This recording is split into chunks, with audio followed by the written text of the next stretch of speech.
Jay here, Stretford Paddock. This is the Paper Talk. As you can see, I'm not outside Old Trafford. I'm in my kitchen, and the weather outside here in sunny Salford is a bit grim. So probably Parker weather, but only just. A few stories to get through. Listen, before we get into that, make sure you are hitting like, share, and subscribe. Subscribe to the channel. We want to get to 750,000 subscribers by the end of the season, and with your support, yes, you, we can get there. I was hoping this morning, right, that I wouldn't have to talk about Marcus Rashford, that we could all move on. The club have drawn a line under it. The players drawn a line under it. We can just get on with our lives and focus on news other than Marcus Rashford. But unfortunately, I can't ignore what's going on in the papers. And a lot of the stories this morning are still talking about Marcus Rashford. I'm not going to get into the interview you've probably seen with the waitress from Belfast or whatever, I don't know why I'm acting like I don't know. Yeah, the waitress from Belfast from now. I think the Sun hashtag Don't Buy the Sun did an interview with her, but I'm not going to get into that. But there's other stories of a little bit more substance doing the rounds regarding Marcus. There's one in the Mail here, and it says PSG reignite interest in Marcus Rashford and weigh up a move for the Man United forward in the summer as French giants aim to test his commitment to the club after 12-hour tequila bender. I am sick of hearing about this 12-hour tequila bender, to be honest with you. But that's what the Mail is saying. They're saying that they're considering a fresh swoop. PSG considering a fresh swoop for Marcus Rashford. Looks like it's going to be in the summer. It's not going to be, it says it's going to be in the summer. I've just said it, Anna. But it's certainly not going to be in the next 24 hours or whatever. PSG have been linked with Marcus Rashford for quite some time. Going back to when Thomas Tuchel was there, he was a big fan. I don't know whether it's because he scored a couple of goals against him, a couple of important goals. I think he scored is it 2 or 3 goals against? I know he scored 2 away winners, didn't he? So that might have sort of affected their thinking around it. They might just look at him and go, look, he's banging in goals, or he has banged in goals in the Premier League. You'd think he could score more in League 1. Maybe they're looking at getting rid of Kylian Mbappe. There's talk of him going to Real Madrid, and they see Marcus Rashford as a big name who can fit in on that left-hand side of an attack and do a job for him. So it goes on to say here that the League 1 or League 1 champions tried to tempt the Manchester United forward down to Paris in the summer of 2020, dangling a $400,000 per week offer in front of him, according to The Athletic. Rashford signed a new deal at Old Trafford worth $300,000 per week in July, committing his future to the club until 2028. Then goes on to say the things that we know about this 12-hour drinking session, about the fact that he's not having a great season, and this could have, they're saying, shifted the goalposts slightly. Maybe PSG have a chance of getting him with Kylian Mbappe's future not decided. And maybe United are looking at it going, if we got big money for Marcus Rashford, is it the end of the world if we sold him? Now, I'm not saying we should sell Marcus Rashford. I know there's a lot of people out there that think we should, but the club might not be as keen to keep hold of him as they were 6 months ago. And I don't know. I'm not saying that there's any sort of indication the club are looking to sell, but you think about it with a new regime with Ineos, the money that could be on the table for PSG, we know they've got a lot of money. The fact that Marcus Rashford's on big money himself, so it's you moving on a player who's on big money, and there might be a feeling amongst Ineos, whoever comes in and takes over fully. I know Dave Brailsford's involved. They might look and go, actually, that contract we gave him wasn't worth it. That's not good value for money.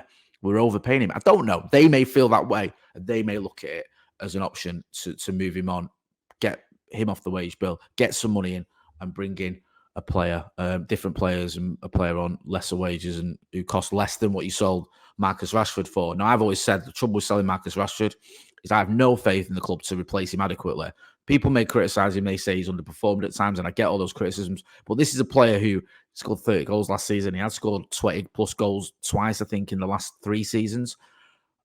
If you look on the right-hand side, the other side of that wing, you've got players that have scored 4 or 5 regularly. Anthony, I think, didn't get many goals last season. Jadon Sancho, obviously, has been a right at 8 there. Palestra, okay, he's a youngster, but he's not really sort of tore up any trees, has he? I'm not being too hard on the kid because he's only young, but it's not like you're going, oh, he's someone you can stick on the right-hand side. We've had all sorts of problems on the right-hand side. Well, Marcus has been pretty productive on the left. Now, if you get rid of him, you could end up in a situation where both the right and the left are struggling. Let me know what you think. I know there's not much sympathy or desire from a lot of fans to get behind Marcus, but personally, I'd get behind him now. Show us, I said this yesterday, show us what you mean about, show us how much you care, I should say, about the club by performing on the football pitch. Just on Marcus Rashford, I know I said we were going to move on, but there's more stories about him. I can't ignore him. I can't ignore them, sorry. It says here in the Mirror, Man United squad tired of Marcus Rashford's selfish behaviour and have turned on the forward. It says United players are said to be growing tired of teammate Marcus Rashford's antics after the fading star missed the match following a now infamous night out in Belfast. It goes on to tell the details there. But I think this story in the Mirror has actually, as I scroll down, come from the Sun. # don't buy the Sun. So it's whether you put much weight into where that story's come from and what they're saying. But there's certainly issues there with Marcus, and I keep saying this, keep going back to it. If you start performing on a football pitch, these issues will be forgotten. If you don't, they won't. In the Standard, there's a story about Takefusa Kubo. Now, this is the kid, Takefusa Kubo. Get that right. Third time lucky. This is the kid who's at Real Sociedad, having a pretty good season there. I think it's around, is it about 6 goals and 3 assists, something like 9 goal involvements in about 18 games, something like that.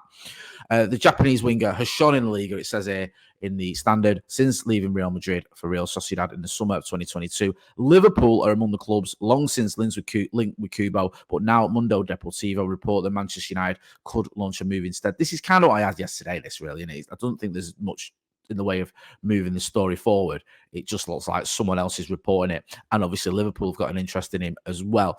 He fits in on that right-hand side. He's a right wing player who's got a left foot, who uses his left foot, so you can see him cutting in on his left foot. One to keep your eye on. I think we need reinforcements on the right-hand side. I don't know if Jadon Sancho is going to come back, and I don't know if Anthony is the quality that we need. Let me know in the chat in the comments whether you agree. There's a story in the Mirror. It says Ahmad keen on Sunderland return. Amad Diallo wants to rejoin Sunderland on loan after falling out of favour at Manchester United. Not really featured much, as he's had injury problems, to be fair. He had a very good season at the Stadium of Light last season, so it kind of makes sense a little bit for him to go back there. But I don't know if the door's fully shut on him this season. We've loaned out a lot of players, haven't we, this season at Manchester United? Is it about 10 players or something like that? So I wouldn't be surprised if we kept hold of Amad Diallo. I think he could do a job for us. I do. I think he's been a bit unlucky to not have more chances at Manchester United. Because like I said, Palestri's had chances. We know Anthony, obviously, is a big money signing. He's had a lot of chances. Sancho obviously got chances because, again, he was a big money signing. But since Diallo's come in, he hasn't really had much of a sniff, has he? He went out on loan. I think he was at Rangers for a spell. Went to Sunderland. He's done all right, but we'll have to wait and see. Just before I wrap up as well, the United's Academy team won 4-3, I think it was, last night against Liverpool. 14 wins out of 14 for them in the Under-18s Premier League. Absolutely phenomenal what they're doing. People are saying this is the greatest academy team Manchester United have ever had. I don't know about that one, but they've certainly got the record to back that sort of hyperbole up. Anyway, I'll leave it there. Joe Smith is going to be back later on tonight with Transfers Live. Make sure you subscribe to the channel so you don't miss out on any of that good stuff. We've also got the preview up for the Wolves game this Thursday, so you don't want to miss that out. I've been Jay Motty. This has been the Paper Talk from a pretty cloudy Salford. Thanks for watching.